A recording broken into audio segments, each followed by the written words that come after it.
बीच में नेक्स्ट जो हमारे वक्ता हैं माननीय टी.आर. खूंटे साहब जो है एक सामाजिक कार्यकर्ता रहे हैं और बहुत ही ज़्यादा सोशल मिशनरी हैं। तो मैं खूंटे साहब का जो है स्वागत करता हूं और उनको माइक हैंड ओवर करता हूं अपने विचार रख के। माननीय खूंटे साहब। आज के इस बहुजन संगठनों के सम्मेलन में लगभग 40 या 50 संगठनों से आए हुए वरिष्ठ साथियों, आप सारे लोग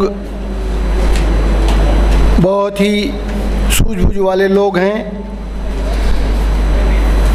समाज को दिशा निर्देश देने के लिए अपने अपने क्षेत्र पर लगे हुए हैं, अपने अपने ढंग से। मैं आज के विषय पर मैं चर्चा करना चाहूँगा।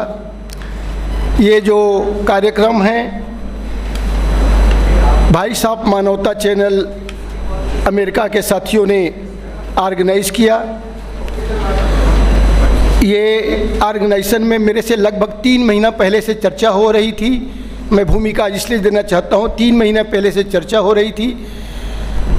उन्होंने, हमारे साथी हैं मेघराज जी और मिस्टर भाटिया हैं और डॉक्टर गिल, इनसे अक्सर लगातार अमेरिका और कनाडा में रहते हैं, इनसे लगातार कॉन्फ्रेंस के ज़रिए हमारी चर्चा होती रही है।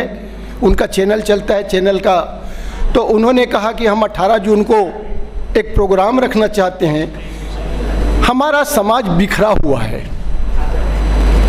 ये सोच यहाँ नहीं सोच बन रहा है, ये सोच अमेरिका में बन रहा है साथियों। इसलिए मैं बहुत महत्वपूर्ण विषय है और इसीलिए उन्होंने जब सोचा, और लगातार हर बार हम लोग चर्चा करते समय ये बात लास्ट में बात आता था, कंक्लूड करते थे कि किसी न किसी तरह हमें एक होना चाहिए और बिना एकता के कुछ बात नहीं बनेगी। तो उन्होंने 18 जून का डेट तय किया, बोला 18 जून का रख दो। तो फिर मैंने उनसे कहा भाई हमें जगह चाहिए, तो जगह चाहिए। तो फिर मैंने देखा कि भाई यहाँ पर संदीप हैं, बहुत एक्टिव कार्य कर रहे हैं। तो मैंने संदीप का एड्रेस दिया। मैं पहले संदीप से बात किया कि बेटे जी ऐसा ऐसा प्रोग्राम हो रहा है, बाय द वे जो भी है। तो संदीप ने इस बात को स्वीकार कर लिया कि भाई ठीक है पापा, मैं इसको आपको मैंने प्रोग्राम का ऑर्गेनाइज करने का मैं ये करवा देंगे, और उन्होंने ऑर्गेनाइज लिया। निश्चित रूप से मैं ये कहना चाहता हूँ कि आज जो सोच अमेरिका के लोग सोच रहे हैं, हम इंडिया के लोग नहीं सोच पा रहे हैं। वो दूर देख रहे थे। उन्होंने बता रहे थे निगरों का आंदोलन, जो ब्लैक एंड वाइट का जो आंदोलन चला, उनकी कहानियाँ सुनाते रहे, चर्चा के विषय में रहा। आज भी इंडिया में हम लोग निगरों से भी गए हुए लोग हैं, उससे भी बदतर लोग हैं। हमारी ज़िंदगी, हमारी सोच, आज भी हमारी अपने बारे में हमें जानकारी तक नहीं है। थोड़े से लोग पढ़ लिख गए हैं, मौका मिल गया है, हमारी कलर है, कपड़े का रंग बदल गया है, हमारी पगड़ी की रंग बदल गई है, थोड़ी सी साफ सुथरा हो गया है, पहले वो नहीं था। तो मेरा कहने का मतलब साथियों, आज जो परिस्थितियां हैं इस पे हमें फिर से चर्चा करना जरूरी है। हमारे साथी ओपी गौतम और मौर्य जी ने और बहुत सारे लोगों साथियों ने जो बोल रहे थे, मैं सुन रहा था बड़े बारीकी से। निश्चित रूप से इस आंदोलन को, ये जो शब्द बहुजन, जो शब्द आपने जो सोच रहे हैं, ये बहुजन शब्द है, एक वर्गीकरण का दिशा में एक है, कास्ट क्लास स्ट्रगल का एक सोच है। डॉक्टर अंबेडकर ने कास्ट क्लास स्ट्रगल की बात किया। इंडिया में जाति है, जाति को हम रोक नहीं पाएंगे। आज तो जातियां 6000 टुकड़ों में ऑलरेडी हम बटे हुए हैं। जातियों के अलावा जाति भी खड़ी व्यवस्था में है। जाति है वो समानांतर नहीं है। निगरों ब्लैक एंड व्हाइट में समानांतर है, वहाँ केवल कलर भेद है। यहाँ तो वर्टिकल ऑर्डर है। वर्टिकल ऑर्डर, उसमें भी वर्ण है, सवर्णों के लिए वर्ण है और शूद्रों के लिए जाति है। ब्राह्मण वर्ण है, ब्राह्मण जाति है। वैश्य वर्ण है, वैश्य जाति है। क्षत्रिय वर्ण है, क्षत्रिय जाति है। शूद्र वर्ण है, शूद्र जाति नहीं है। ये जो व्यवस्था है इसके ऊपर हमें गंभीरता से सोच, काशीराम जी ने बड़े पैमाने पर इसका एनडीएस थ्योरी डेवलप किया, नीड, डिजायर और स्ट्रेंथ। इसकी ये थ्योरी के ऊपर मैं चर्चा नहीं कर पाऊंगा, तो ये तो समय का विषय का है। लेकिन साथियों, प्रशिक्षण के दौरान समाज को एक रूपता स्थापित करने का प्रयास किया। सबसे बड़ी काशीराम जी की क्रेडिबिलिटी जाती है कि उन्होंने केडर तैयार किया, प्रशिक्षित कार्यकर्ता तैयार किया ताकि वैचारिक एक रूपता बने। हम 40 संगठन के लोग हैं, 40-50 संगठन के लोग हैं, सब लोग डॉक्टर अंबेडकर, सब लोग फूले, सब लोग साहू जी महाराज, पेरा रामास्वामी नायकर और संत महापुरुष, जितने संत कबीर, संत रविदास, क्या क्या जितने भी आप नाम ले लो, हम इतने लोगों का तस्वीर लगा के बैठते हैं, सभी वही तस्वीर लगा के बैठते हैं, फिर भी हमारी वैचारिक एक रूपता क्यों नहीं है? क्या इनका डॉक्टर अंबेडकर सोने का अंडा देता है? इनका डॉक्टर अंबेडकर वो मुर्गी का अंडा भी नहीं दे पाता। क्या अंतर है? उस डॉक्टर दो डॉक्टर अंबेडकर कैसे हो गए? 40 डॉक्टर अंबेडकर कैसे हो गए? 40 ज्योतिबा फूले कैसे हो गए? 40 साहू कैसे हो गए? 40 संत कबीर कैसे हो गए? ये सोचने का विषय है। इसका मतलब हम अभी भी वैचारिक रूप से हमारा मतांतर है। ये मतांतर के कारण जब तक एक रूपता स्थापित नहीं होगा, आप क्रांति नहीं कर सकते।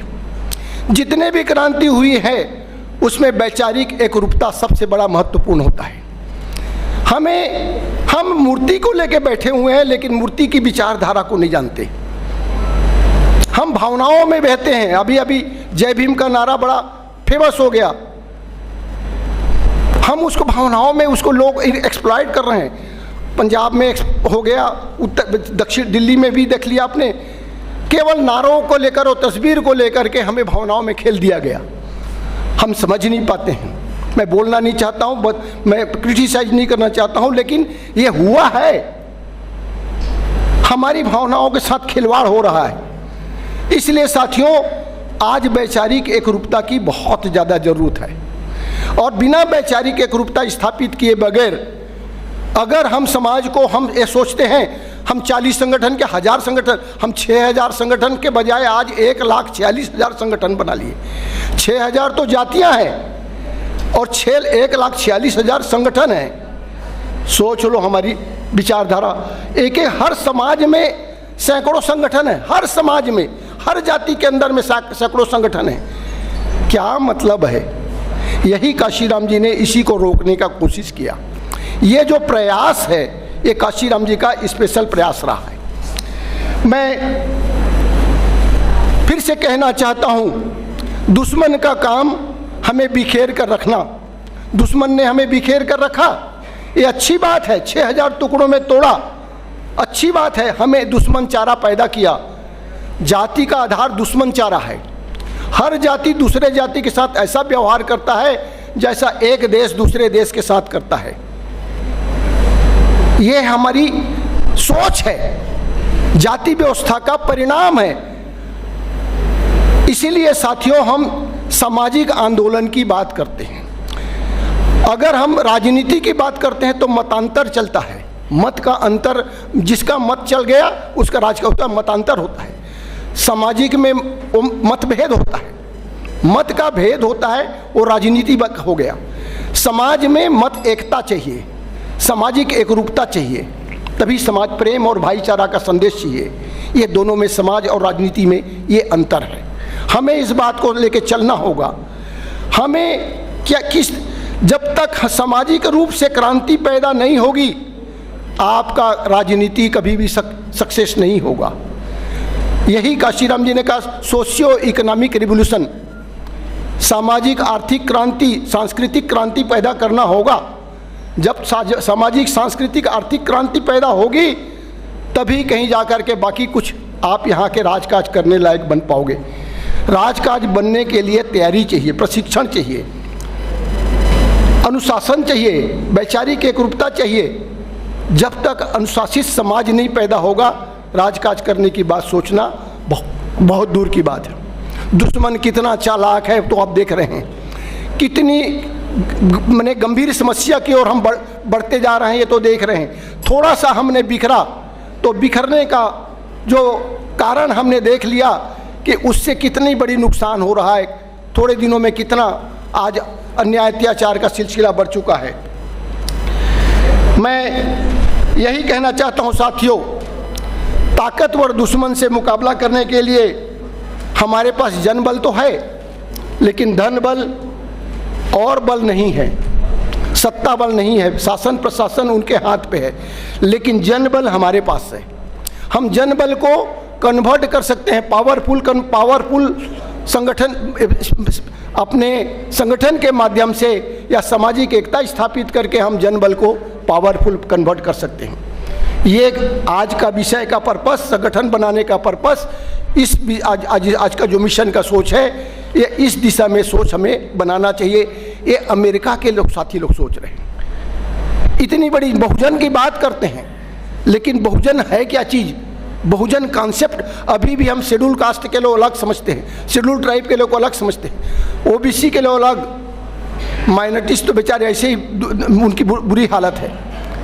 आप सोच सकते हैं कि ये जो छोटे छोटे देश में हैं, अलग अलग में, और हम सब कोई बहुजन बोलते हैं। शेड्यूल कास्ट भी अपने आप को बहुजन बोलता है, शेड्यूल ट्राइब भी अपने आप को बहुजन बोलता है। बहुजन वो नहीं, सब मिल करके बहुजन बनाना होगा। हम सब के सब दुखी हैं, सब के सब, किसी ने, कोई ज़्यादा दुखी है, कोई कम दुखी है, लेकिन सब दुखी हैं। अगर हम दुखी लोग दुख का इलाज करना चाहते हैं तो हमें संगठित होना पड़ेगा। बिना संगठित हुए लेट ऑल को sufferer come together to put up an end to their suffering.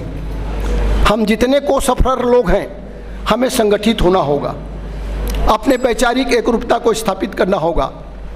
तो मैं यही कहते हुए मैं अंत में यही कहना चाहूँगा कि प्रशिक्षण, सबसे ज़्यादा ज़रूरत है, प्रशिक्षण की ज़रूरत है। ट्रेंड वर्कर चाहिए, ट्रेंड केडर चाहिए। जब तक आपके पास केडर नहीं होंगे, प्रशिक्षण नहीं होगा, तब तक आपको सामाजिक एकरूपता स्थापित कर पाना मुश्किल है। मैं इन्हीं शब्दों के साथ यही कहते हुए कि अगर आपको रियल में सामाजिक परिवर्तन लाना चाहते हैं, क्रांति, तो इस देश में परिवर्तन लाना चाहते हैं, तो सामाजिक सांस्कृतिक परिवर्तन पहले करना पड़ेगा। जब तक सामाजिक सांस्कृतिक परिवर्तन या क्रांति नहीं होगा, तब तक बाकी परिवर्तन, सत्ता परिवर्तन और बाकी परिवर्तन नहीं हो पाएगा। मैं आप लोगों से गुजारिश करता हूं कि आज का जो सोच है, इसको कंस्ट्रक्टिव बनाएं, और कंस्ट्रक्टिव बना करके इसको निश्चित रूप से इसको क्रियान्वित करने की दिशा में आप लोग सोचेंगे। समय नहीं है, उन्होंने घंटी बजा दिया है। मैं पाबंदी बहुत, इस मामले में बहुत मैं पाबंद हूँ, मानता हूँ,